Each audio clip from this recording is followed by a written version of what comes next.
A History of Hispanic Achievement in America is the rich legacy of the 45 million Hispanic Americans living in the United States. It is a legacy that started 500 years ago when Christopher Columbus stepped ashore in the New World. It is a legacy of remarkable journeys of discovery by men like Francisco Coronado, Hernando de Soto, and Don Pedro Menendez. They were followed by others who carved out a civilization in the harsh, untamed wilderness of what would become the United States. It is a legacy that saw Spain's empire crumble, and in the mid-19th century saw Hispanics become American citizens. In the 20th century, there were great individual Hispanic achievers who fought for equality in education, politics, and business. This series is the untold story of Hispanic American achievements that are now part of the great American culture of the 21st century.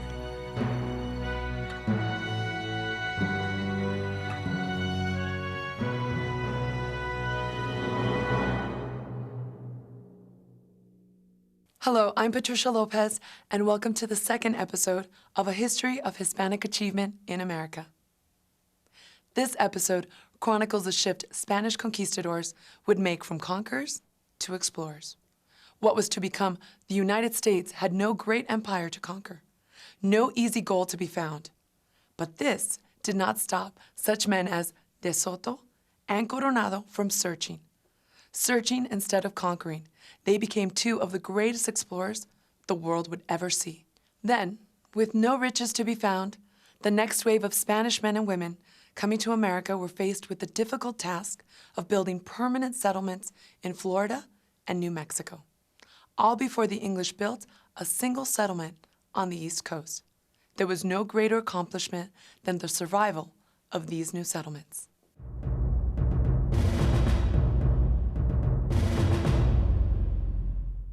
It was one of the greatest achievements of all time, the greatest corps of discovery the world has ever known, a 4-year odyssey through the southern reaches of the United States. And in his journals lie the only knowledge of an Indian empire that vanished within a generation after his trek ended.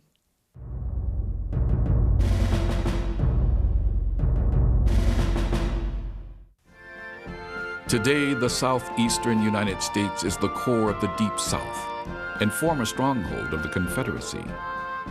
Now tens of millions of people live and work there. But 500 years ago, it was home to swamps, marshes, primeval forests, and fierce Indian tribes. It was a mysterious and unknown area no Hispanic conquistador dared to explore. Yet one man, a man in the tradition of Spain's warrior explorers, would lead an expedition through this untamed wilderness for 3 years. That man was Hernando de Soto, perhaps the most famous European explorer since Marco Polo. In fact, throughout the southeastern U.S., many towns and counties carry his name. In an expedition that would not be rivaled until 260 years later by Lewis and Clark's Corps of Discovery, De Soto led a force of 600 men across 10 southern states and even as far north as Indiana and Michigan. But it was here in present-day Florida that he came ashore in 1539 to begin his expedition, seeking his fortune and glory for Spain. By 1530, Spain's first generation of conquistadors, led by Hernán Cortés, expanded her western empire to include all of Mexico and Central America, where they found immense riches in gold and silver. Then, enticed by rumors of golden cities, lost empires, and immense treasures that lay in the unexplored regions of North and South America, the conquistadors sought even greater wealth. The result was that a second generation of explorer warriors, men like Francisco Pizarro, Francisco Coronado, and Hernando de Soto, were driven to explore these regions and see what was there. The greatest of these explorers was De Soto, the man responsible for claiming the southeastern United States for Spain. De Soto was born around 1500 in Spain. At the age of 14, he traveled to the West Indies, where in 1531 he joined Francisco Pizarro in his assault on the Incan Empire. During this expedition, Pizarro made de Soto his second in command. With his share of the treasure, 18,000 ounces of gold, de Soto returned to Spain in 1535. He settled down in Seville and became a wealthy gentleman. But his retirement did not last long. Spurred by twin dreams of finding gold in Florida and a northwest sea passage to China, he sold all his property and prepared an expedition to the New World. In 1537, Spain's King Charles I made de Soto governor of Cuba, granted him the right to conquer Florida, and gave him the right to choose any land he wished in Florida for his own plantation. 2 years later, de Soto was ready to fulfill his dream when he arrived on Florida's west coast, May 30th, 1539.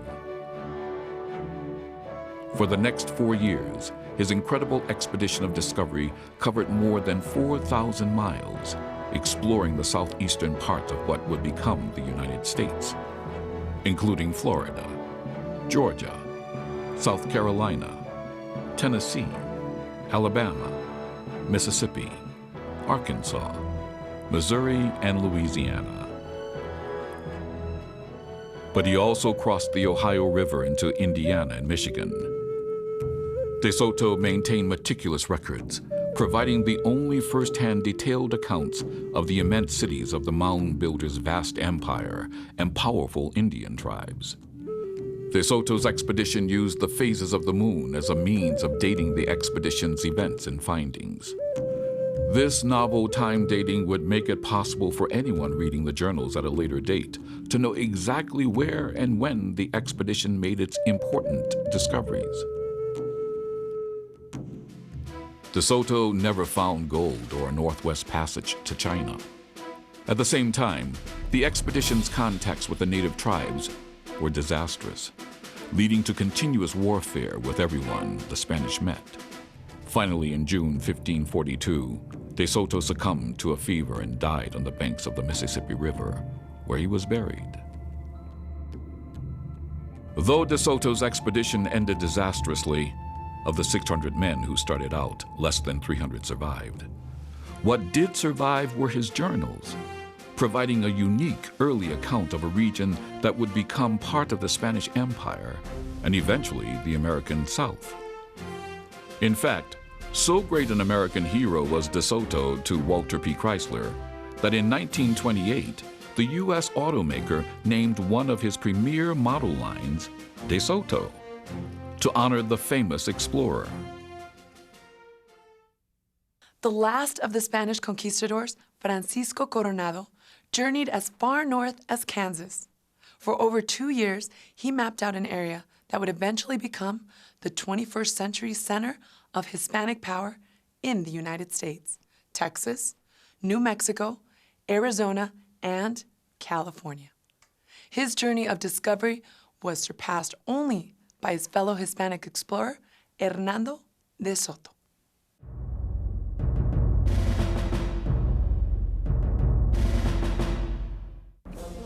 The great American desert Southwest called to the last of the conquistadors, the last of the warrior explorers who made the harrowing journey across the Atlantic Ocean to find fortune in an untamed new world.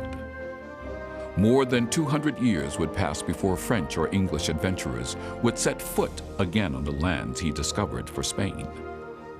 Because of his daring, Spain would enlarge its holdings in North America to include Texas, Oklahoma, New Mexico, Arizona, Utah, Nevada, and California.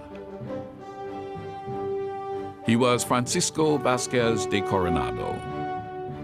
By 1540, Spain had increased its presence in the New World so that it now included all of Mexico, Central America, and portions of South America. But Spain's conquistadors were still not through exploring. Hernando de Soto was already trekking through the southeastern half of North America. At the same time, the Southwest, with its rumors of easy wealth, beckoned Francisco Coronado to his date with destiny. Coronado was born into a noble family in Salamanca, Spain in 1510. At the age of 25, he sailed to Mexico as an assistant to its new viceroy, Don Antonio de Mendoza. He settled in Mexico City, where he married the daughter of the colonial treasurer and became a governor of the province of Nueva Galicia in 1538. It was from here that he would begin the expedition that would bring him everlasting fame as well as disappointment. Rumors of the golden cities of Cibola and Quivira had circulated through Mexico since Hernán Cortés conquered the Aztecs in 1521. In 1540, Coronado was determined to make one last grand discovery for Spain, seeking the fabled golden cities of Cibola. So he led an expedition of 300 Spanish adventurers, 1,000 Indian allies, and 1,500 pack animals into the southwestern deserts and southern plains of North America. For the next 2 years, he traveled through New Mexico, Oklahoma, Texas, and into eastern Kansas. At one point, he and his men were within a couple hundred miles of Hernando de Soto's expedition. Had the two explorers met up, the history of North America might have been very different. However, Coronado's expedition, like de Soto's, would not discover any golden cities or mineral wealth.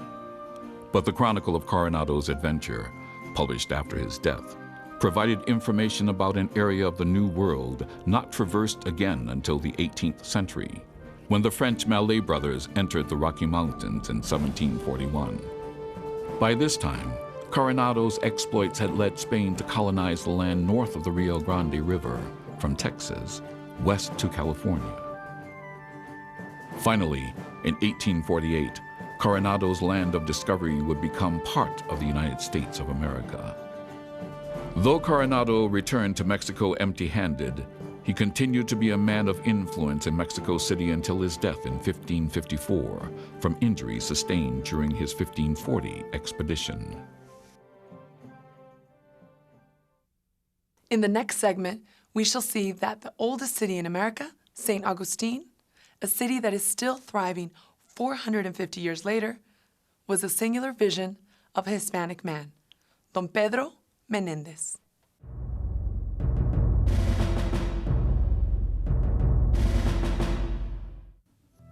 This massive Spanish fort, Castillo de San Marcos, was built from 1672 to 1695 in order to protect the oldest permanent European settlement in the United States.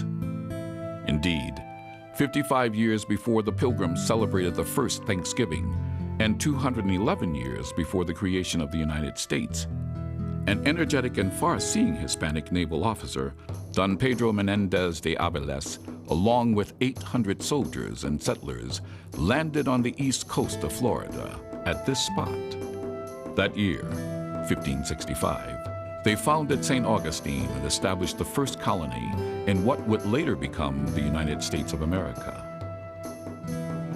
Don Pedro Menendez de Aviles was born in 1519 in Aviles, Spain. At age 14, he went to sea, where he quickly distinguished himself. So much so that by the age of 35, he was named the Captain General of Spain's West Indian treasure fleets. In 1554, he commanded the royal galleon that bore King Philip II of Spain to England to marry Queen Mary. At that time, Spain had already been in the New World for more than 60 years. She had established 2 successful agricultural colonies on the islands of Cuba and Puerto Rico. The wealth they produced was through sugarcane and tobacco. Spain had also conquered 2 great Native American empires, the Aztecs and the Incas. She had taken their wealth and sent it back to Europe aboard vast treasure fleets. Interestingly, though Florida had been claimed by Spain in 1513 by Ponce de Leon, and again in 1539 by Hernando de Soto, she still had not established any colonies on this part of the North American mainland. However, that changed when France founded the St. Caroline colony on Florida's St. Johns River in 1564. The colony's fort threatened Spain's treasure ships, which sailed along Florida's shoreline, returning to Spain. Spain's King Philip II sent his highest admiral, Menendez, and 2,000 sailors, soldiers, and their families to Florida with orders to colonize the land and drive out pirates and settlers of other nations. The plan was for the Spanish Armada to sail up Florida's St. Johns River and attack the French colony directly. However, the French had blockaded the river. Menendez and his troops were forced to land at a smaller harbor south of St. Caroline. Menendez called this new landing St. Augustine. On September 8, 1565, he named the fort officially St. Augustine. This would become the first permanent settlement in all of the United States. But Menendez's troubles with the French were not over. The French explorer Jean Ribault gathered his ships to attack the Spanish colony. But a storm wrecked his ships at present-day Daytona Beach. Taking advantage of this situation, Menendez and 500 men attacked the French fort at St. Caroline and killed all the soldiers, letting only the women and children go free. Now Menendez began to settle the land in earnest. He explored the area and set up a string of forts along Florida's coastline. He made diplomatic treaties with more of the Indian tribes, trading for much-needed supplies. At the same time, Menendez invited missionaries to establish missions throughout Florida to convert the Native Americans to the Catholic faith. He also built outposts on St. Helena Island in South Carolina and on Chesapeake Bay. As more settlers arrived at St. Augustine, a small town grew, Santa Elena, which would become the capital of Spanish Florida. Menendez left Florida in 1567 and returned once more in 1571. He died in Spain on September 17, 1574. But his vision left a unique Spanish legacy in Florida that can still be experienced in the city he founded. St. Augustine, a city that, along with its fort, protected Spain's colonies in the Caribbean from English invaders well into the 17th century. 43 years after the founding of St. Augustine in Florida, Juan Donate founded America's great Hispanic cultural mecca, Santa Fe, New Mexico.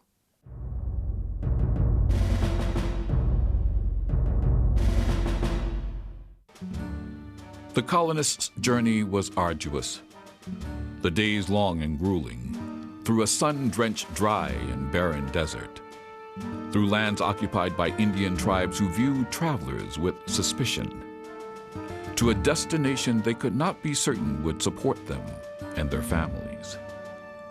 And yet, these brave Hispanic men and women would succeed against famine, drought, and Indian raids to found a thriving settlement. That settlement would grow to become a jewel in Spain's imperial crown, Santa Fe. In 1540, Francisco Coronado went through northern New Mexico looking for the golden city of legend, Cibola.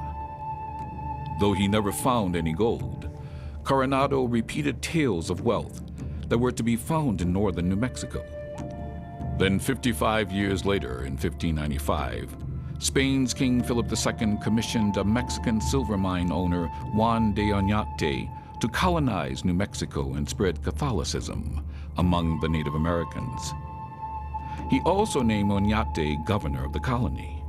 3 years later, Oñate, an explorer warrior in the mold of Cortez and Coronado, led a group of 500 soldiers, colonists, and Franciscan friars, along with 7,000 head of cattle, north from Zacatecas in central Mexico across the Rio Grande River to New Mexico. By July 1598, the colonists established the first capital of New Mexico at San Gabriel Pueblo in the northern Rio Grande Valley and immediately began building missions to convert the Indians. Like the English colonists at Jamestown, which followed 9 years later in 1607, Onyate's expedition was split into two factions. Historian James E. Ivey described the first faction as entrepreneurs who hoped to make a profit trading with the Indians and prospecting for gold. The other faction consisted of true colonists who hoped to set up ranches and farms and start a thriving settlement. The leadership of the settlers is shrouded in mystery. Most likely, he was a Castilian-born adventurer, Juan Martinez de Montoya, a man described as tall, of good feature, black-bearded. He served as a captain under Oñate and was named alcalde, or mayor of San Gabriel. The surviving records of the time report that early in 1608, he founded a settlement at Santa Fe called Plaza de Santa Fe. That same year, a new governor was appointed for New Mexico, and Juan de Oñate was ordered home. The new governor, Don Pedro de Peralta, was ordered to establish Montoya's Santa Fe settlement as the capital of New Mexico. Sometime in 1609, the new capital was named La Villa Real de la Santa Fe, or the Royal City of the Holy Faith. With its founding, the survival of the New Mexico colony was assured. Santa Fe went on to prosper and become a leading city in Spain's northern provinces. But friction between the Hispanics and Pueblo Indians continued to increase. In 1680, the Pueblos, led by a charismatic chief, Pope, attacked the Spanish settlers and missionaries. Over 400 were killed. The survivors fled south to present-day El Paso, Texas, where they founded new settlements and missions. Hispanic control was not regained until 1692, when the New Mexican governor, Diego de Vargas, recaptured Santa Fe. By the time the Santa Fe Trail opened in 1821, the city had indeed fulfilled the dream of those early colonists, a flourishing model of Hispanic business, trading, and ranching enterprises. In the 17th century, countless unsung Hispanic families moved into New Mexico, taming the wilderness, establishing ranches, irrigating the arid land, in short, creating a powerful northern economic province for Spain. The legacy of their accomplishments, such as the beautiful Gallegos Hacienda, can still be seen today in Texas, New Mexico, and California.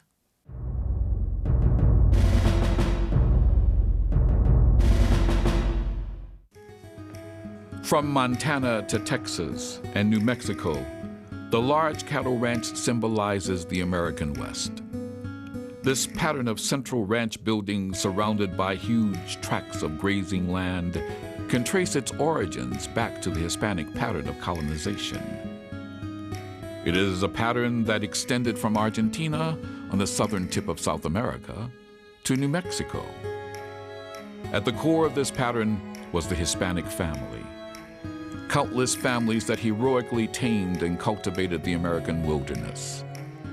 One such family was the Gallegos family. At the end of this tree-lined lane is America's oldest inn, a 300-year-old destination for travelers along the El Camino Real, the Royal Road, an ancient highway linking Mexico City with Santa Fe, the capital of the Spanish Empire's far-flung province of New Mexico. Located near Albuquerque, the La Hacienda Grande Bed and Breakfast Inn is perched on what was once a 100-square-mile land grant to the Gallegos family. Its strategic location allowed the Gallegos and later the Montoya families to settle the area surrounding present-day Albuquerque. It was part of the Spanish Crown's new strategy for settling this wild land. Land grants to families, and in some cases entire communities, who promised to improve the land and guard it against Spain's enemies. In 1711, the Spanish administrators granted the Gallegos family 100 square miles around present-day Bernalillo for a hacienda. The Gallegos hacienda was a product of this new land grant strategy. As hoped, the hacienda grew to become the economic, cultural, and political center for the settlement of Bernalillo near Albuquerque. Haciendas were self-contained landed estates, some as large as the state of Rhode Island. The large extended Hispanic families living on the estates provided their own food, goods and services, and were like small cities. Indeed, the close-knit family life of those early haciendas is mirrored today in America's Hispanic families. Haciendas also had spirited horse competitions that eventually led to the modern rodeo. In fact, the word rodeo comes from the Spanish word rodear. When Mexico won its freedom from the Spanish Empire, the land grants continued with the original families, and the Mexican government continued distributing land grants to communities and individuals. But after the Mexican-American War ended in 1848, many of the original Spanish and Mexican land grants were not honored. Of the over 450 land grant claims in New Mexico, eventually only 1/3 were validated. As for the Gallegos family land grant, it passed to the Montoya family. In the 20th century, the main house can still be seen as this bed and breakfast inn. However, the pattern of land grants established by those pioneering Hispanic families continues in the United States West today in the form of large multi-thousand-acre cattle ranches. In the third episode of A History of Hispanic Achievement in America, Hispanic American colonists find themselves embroiled in the battle for control of the North American continent. It is a story that finds these colonists defending themselves from British attack and then fighting on the side of the Americans in their struggle for independence in the Revolutionary War. Thanks for watching. I'm Patricia Lopez. For information about how to obtain a copy of this program or the entire DVD gift set of A History of Hispanic Achievement in America, visit our website, www.ambrosevideo.com. That's ambrosevideo.com.